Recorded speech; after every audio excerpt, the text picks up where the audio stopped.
ഏറ്റവും ചെറിയ അവയവമാണ് നാവ്. നാവിൽ നിന്ന് ഉളവാകുന്ന ഓരോ കാര്യങ്ങളും ആകാശഭൂമിയോളം വലുതാണ്. ഒരു വാക്കുകൊണ്ട് നമുക്ക് ഒരാളെ ഇസ്ലാമിലേക്ക് കൊണ്ടുവരാൻ സാധിക്കും. അതേ നാവ് കൊണ്ട് തന്നെ ഇസ്ലാമിൽ നിന്ന് പുറത്താവാനും സാധ്യതയുണ്ട്.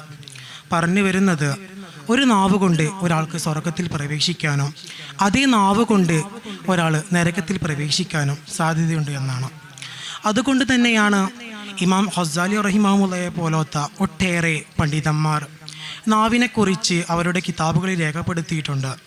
എന്താണെന്ന് വെച്ചാൽ, നാവ് എന്നത് ഒരു ചെറിയ അവയവമാണ്, പക്ഷേ അതിൽ നിന്ന് ഉളവാകുന്ന ഓരോ കാര്യങ്ങളും വലുതാണ് എന്ന് അവർ കിതാബുകളിൽ രേഖപ്പെടുത്തുന്നുണ്ട്. അതുമാത്രമല്ല, അല്ലാഹു സുബ്ഹാനഹു വ തആല ഖുർആനിലൂടെ നമ്മോട് ചോദിക്കുന്നുണ്ട്, നാം അവർക്ക് 2 കണ്ണും 2 ചുണ്ടും 1 നാവും അവർക്ക് നാം നൽകിയിട്ടുണ്ടല്ലോ, അത് അവർ എനിക്ക് സ്തുതി ചെയ്യാനാണ്, അല്ലാതെ മറ്റൊരാളുടെ മനസ്സിനെ നോവിക്കാനല്ല എന്ന് അല്ലാഹു സുബ്ഹാനഹു വ തആല ഖുർആനിലൂടെ മനുഷ്യനെ ഓർമ്മിപ്പിക്കുന്നുണ്ട്.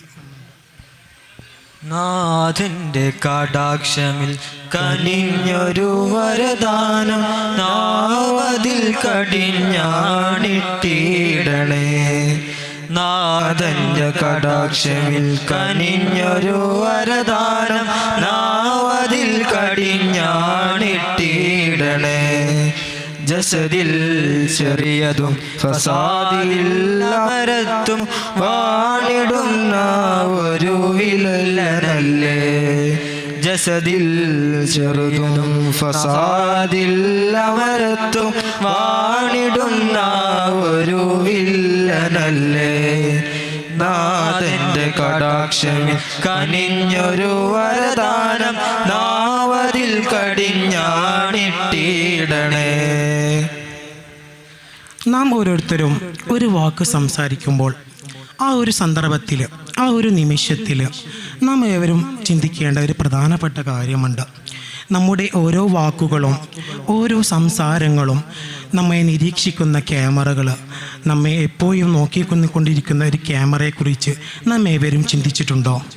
അല്ലാഹു സുബ്ഹാനഹു വ തആല അവിടെ നിന്ന് പറയുന്നുണ്ട്, മാ യൽഫിളു മിൻ ഖൗലിൻ ഇല്ലാ ലദൈഹി റഖീബുൻ അതീദ് എന്ന് പറയുന്നുണ്ട്. അതായത് നമ്മുടെ വായിൽ നിന്ന് വരുന്ന ഓരോ കാര്യങ്ങളും റഖീബ് അലൈഹി സ്വലാത്തു വസ്സലാമും അതീദ് അലൈഹി സ്വലാത്തു വസ്സലാമും അവിടെ രേഖപ്പെടുത്താത്ത ഒരു കാര്യവുമില്ല എന്ന് അല്ലാഹു സുബ്ഹാനഹു തആല മനുഷ്യനെ ഓർമ്മിപ്പിക്കുന്നുണ്ട്. അതുമാത്രമല്ല, മറ്റൊരിടത്ത് അല്ലാഹു സുബ്ഹാനഹു തആല നമുക്ക് താക്കീത് നൽകിക്കൊണ്ട് ഖുർആനിലൂടെ പറയുന്നുണ്ട്.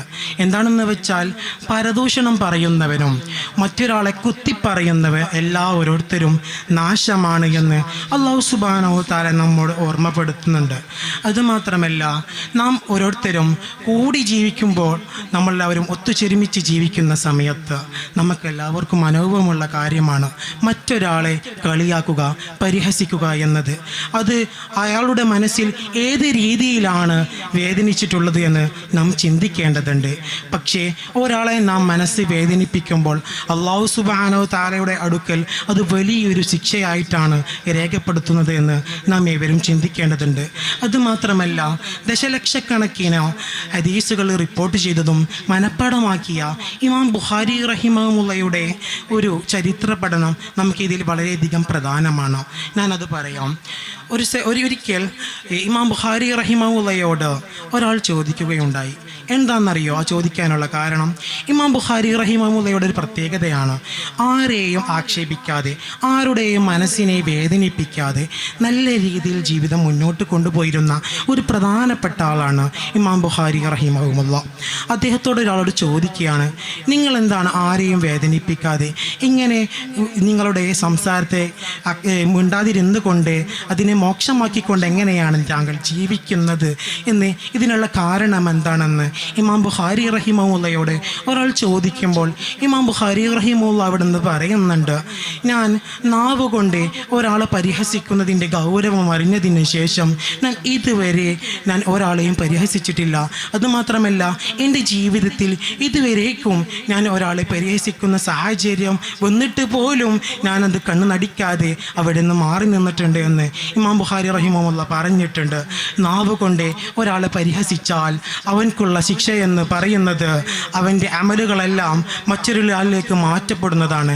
അതുമാത്രമല്ല, എത്ര നിസ്കരിച്ച്, എത്ര ഓതി, എത്ര ആളുകളുടെ മുമ്പിൽ നല്ല രീതിയിൽ നടന്നവരാണെങ്കിലും, എത്ര നല്ല രീതിയിൽ മറ്റുള്ളവരുടെ മുമ്പിൽ സ്റ്റാറ്റസ് ഉള്ള ആളാണെങ്കിൽ പോലും മറ്റൊരാളെക്കുറിച്ച് വല്ല രീതിയിൽ മോശമായ അയാളുടെ മനസ്സിനെ നാം നികത്തിയിട്ടുണ്ടെങ്കിൽ അദ്ദേഹത്തിൻ്റെ നമ്മൾ ചെയ്യുന്ന ഓരോ അമലിൻ്റെ കൂലി മാറുമെന്ന് അവിടെ നാം മനസ്സിലാക്കേണ്ടതുണ്ട്. അതുമാത്രമല്ല, ഇമാം ബുഖാരി റഹിമഹുള്ളയുടെ ആ ഒരു ചരിത്രത്തിലൂടെ നാവിൻ്റെ ഗൗരവം എന്താണെന്ന് ഇവിടെ നമുക്ക് മനസ്സിലാക്കേണ്ടതുണ്ട്. പരദൂഷണമെന്നൊരു രോഗത്താൽ മനസ്സുകൾ നമ്മൾ കീറുന്നു. മരിച്ചൊരു സഹോദരൻ മാംസമതായി തിന്നുന്നതിനോടൊപ്പമാണെന്ന് ഖുർആൻ നൽകിയ താക്കീതല്ലേ, കൽബിലൊരിക്കലും മറക്കല്ലേ. ഖുർആൻ നൽകിയ താക്കീതല്ലോ, കൽബിലൊരിക്കലും മറക്കല്ലേ. നാവിനെ ചിന്തയാൽ പൂട്ടിയിടുകിൽ നാഥന്റെ പൊരുത്തം നേടാമല്ലോ. നാവിൻ്റെ ചിന്തയിൽ പൂട്ടിയിടുകിൽ നാഥന്റെ പൊരുത്തം നേടാമല്ലോ. പരദൂഷണമെന്നൊരു രോഗത്താൽ മനസ്സുകൾ നമ്മൾ കീറുന്നു. നാം ഓരോരുത്തരും ഇവിടെ നിന്ന് എഴുന്നേൽക്കുന്നതിൻ്റെ മുമ്പ് ഒരു പ്രതിജ്ഞ എടുക്കേണ്ടതുണ്ട്. അതായത്, നാം ഓരോരുത്തരും നിത്യമായിട്ട് എല്ലാവരോടും ഇടപഴകുന്നവരാണ്. അതുകൊണ്ട് തന്നെ റസൂലുള്ളാഹി സ്വല്ലല്ലാഹു അലൈഹി വസല്ലമ തങ്ങളുടെ ജീവിതത്തിൽ നിന്ന് നമുക്ക് നാവിനെക്കുറിച്ച് പ്രധാനമായിട്ടൊരു കാര്യം പറഞ്ഞു തന്നിട്ടുണ്ട്. മിണ്ടാതിരിക്കുക അത് മോക്ഷമായിരിക്കുമെന്ന് നമ്മൾ പഠിപ്പിച്ചിട്ടുണ്ട്. അതുകൊണ്ട് തന്നെ നാം ഓരോ വാക്കുകളും, നാം ഓരോ കാര്യങ്ങൾ പറയുന്ന സമയത്ത് അല്ലാഹു സുബ്ഹാനഹു തആലയ്ക്ക് ഇഷ്ടപ്പെട്ടതാണോ എന്ന് നാം ഉറപ്പ് വരുത്തേണ്ടതുണ്ട്.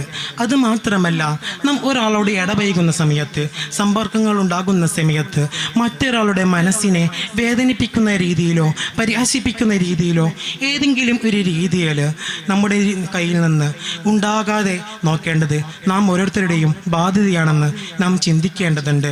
റസൂലുള്ളാഹി സ്വല്ലല്ലാഹു അലൈഹി വസല്ലമ അവിടുത്തെ ഉമ്മത്തിന് പറഞ്ഞു കൊടുത്ത ഒരു പ്രധാനപ്പെട്ട ഒരു ഹദീസുണ്ട്. എന്താണെന്നറിയോ? നാവിനെ കുറിച്ച് വളരെയധികം മൂല്യവത്തായിട്ട് ആശയം ഉൾക്കൊള്ളിക്കുന്ന ഒരു ഹദീസാണ്. റസൂലുള്ളാഹി അവിടെ നിന്ന് പറഞ്ഞിട്ടുണ്ട്, 2 അവയവങ്ങൾ നിങ്ങൾ സൂക്ഷിക്കുകയാണെങ്കിൽ നിങ്ങൾക്ക് സ്വർഗത്തിന് വേണ്ടി ഞാൻ സാക്ഷി നിൽക്കുമെന്ന് പറയുന്നുണ്ട്.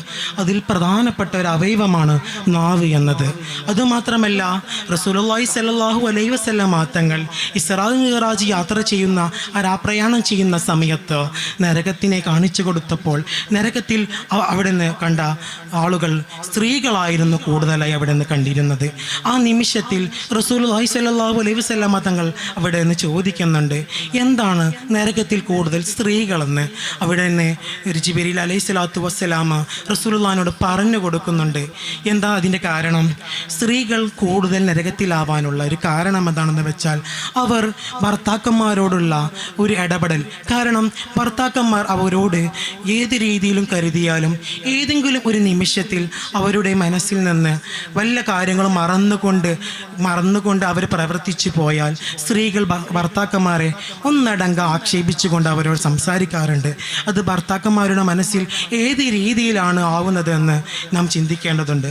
മാത്രമല്ല, ഒരു സ്ത്രീകൾ ഏറ്റവും കൂടുതൽ നരകത്തിൽ ആവുമെന്നതിൻ്റെ കാരണം എന്താണെന്ന് നാം ഇവിടെ ചിന്തിക്കേണ്ടതുണ്ട്. നാവാണ്. നാവിനെ നാം എപ്പോഴും സൂക്ഷിക്കേണ്ടതുണ്ട്. ഓരോ കാര്യങ്ങൾ സംസാരിക്കുമ്പോഴും അല്ലാഹു സുബ്ഹാനഹു തആല ഹംദ് ചെയ്തുകൊണ്ടും നല്ല വാക്കുകൾ കൊണ്ടും നല്ല ദിക്റുകൾ കൊണ്ടും നല്ല കാര്യങ്ങൾ മാത്രം സംസാരിക്കാൻ നാം ശീലിക്കണം, നാം പഠിക്കണം. അല്ലാഹു സുബ്ഹാനഹു തആല നമ്മുടെ നാവിനെ നിയന്ത്രിക്കാനുള്ള ഒരു ബോധം നമുക്ക് നൽകുമാറാവട്ടെ എന്ന് പറഞ്ഞുകൊണ്ട് തേനൂറും വാക്കുകൾ തൂകേണ്ട നാവിനാൽ തീകനൽ വാരിയറിയല്ലേ മനുഷ്യരെ തീകിയാൽ വാരിയറിയല്ലേ തേനൂറും വാക്കുകൾ തൂകേണ്ട നാവിനാൽ തീകനൽ വാരിയറിയല്ലേ മനുഷ്യരെ തീക്കനൽ വാരിയറിയല്ലേ നാവിനെ കാക്കുന്ന പുണ്യമാരാരെത്ര നാളത്തെ സ്വർഗപ്പൂന്തോപ്പിലെ അവകാശികൾ നാളത്തെ സ്വർഗപ്പൂന്തോപ്പിലെ അവകാശികൾ തേനൂറും വാക്കുകൾ തൂകേണ്ട നാവിനാൽ തീക്കണൽ വാരിയറിയല്ലേ മനുഷ്യരെ തീക്കണൽ വാരിയറിയല്ലേ. ഇത്രയും പറഞ്ഞുകൊണ്ട് നമ്മുടെ ഈ ഒരു കിസ്സ ഇവിടെ അവസാനിപ്പിക്കുകയാണ്. അസ്സലാമു അലൈക്കും വറഹ്മത്തുള്ളാഹി തആല വബറകാതുഹു.